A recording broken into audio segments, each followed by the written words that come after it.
Dear ones, fellow teachers, Julie here, coming in to explain a little bit about the triads.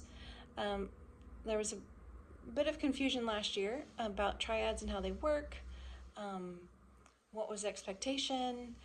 We put together a sheet to help you prepare for a triad. I thought I would explain that maybe a little bit more clearly, how you could use that in preparation for the triads. You can also use the same sheet in preparation for the Wednesday morning discussion to kind of get your head around what's the specific question you have for that group. Um, but you are the expert in your own growth, in your own life. You are going to be shaping how you're going to show up and teach.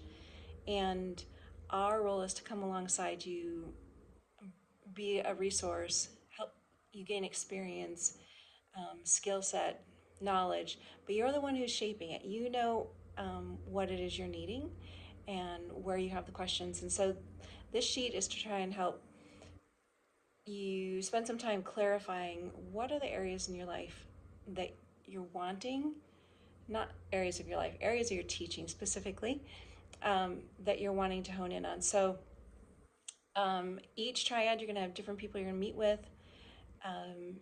Usually two others, sometimes three, sometimes one, depends on the schedule. But also, it will be after you've had a scripture circle experience. So then there's a spot for you to write down what was the passage that we just studied. And then what is the area that you are wanting to focus on growing in? It may change up, it will probably change up throughout, or you may have two or three of them. But it could be things like, what are my triggers that when people say something or do something, it causes me to react in a way that I don't like, and it makes it hard for me to continue to hold the room well and to teach well. So maybe that's an area. Or maybe you have a question about how did we get from this concept to this concept over here. There's some gaps in there and my understanding, and how do we get to that.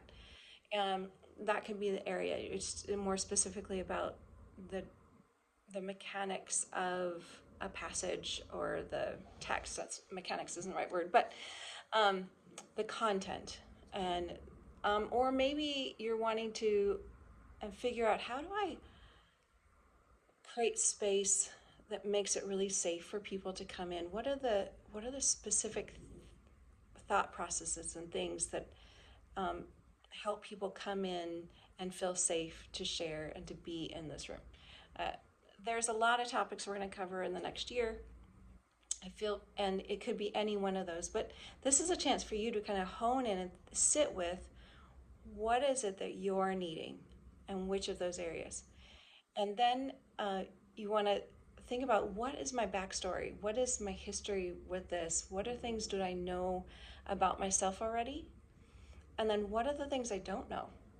And this is what's going to help really shape the good question that kind of gets right at specifically what you're needing.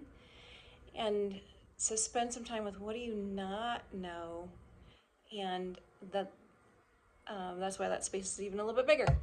And then after that work, come to this question that you would have for your group.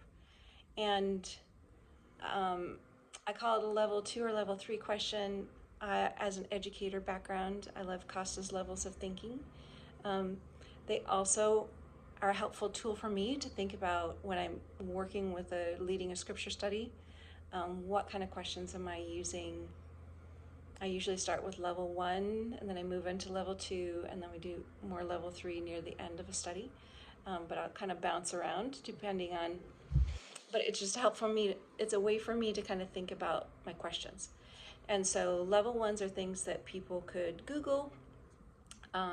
You could, in this format, you could ask each other in the group chat on Voxer, hey, where was that passage that somebody talked about this thing, right? It's a simple gathering information. It's more of a level 2 is where you're starting to think at a higher level, compare and contrast, analyzing information. And then the third level is application, like how do I actually work this into my life, or how would I help people work this into their life, and how would it show up in reality? This is where we get to the question, like looking for 3 real life examples. Okay, so that's a level of 3. So your questions that you're coming to your triad with, you want to be kind of in that level 2, level 3 to maximize your time together. It's also going to lend to better discussion and deeper learning.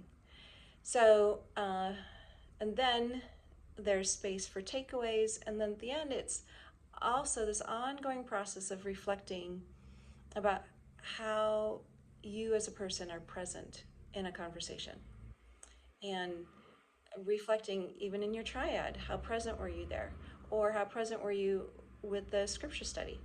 And you'll start to notice things like, for example, I had a shirt on one day that had an itchy collar, had an itchy tag in there, and I had to intentionally say, I feel that itch, this is distracting me, but I'm gonna have to deal with it later. And I kind of moved my shirt, and I was like, okay, you have to ignore your shirt. I also found that sometimes I am much more present and focused if I sit on the floor, even if I'm on Zoom, or if I stand. That if I create a standing desk and I stand. So those are just things that you're starting to figure out, what are ways that help you stay really present and very focused in the moment.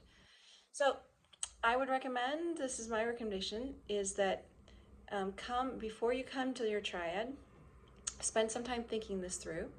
And then the first couple of minutes, each person in the triad just do a 30-second, here's the question I'm bringing in. Here's like the 30-second background of, this is what the background of this question, here's what I know, here's what I don't know. And it'll speed up your process. And once everybody's had a chance to share like the 30-second version, then you can dive in one of those.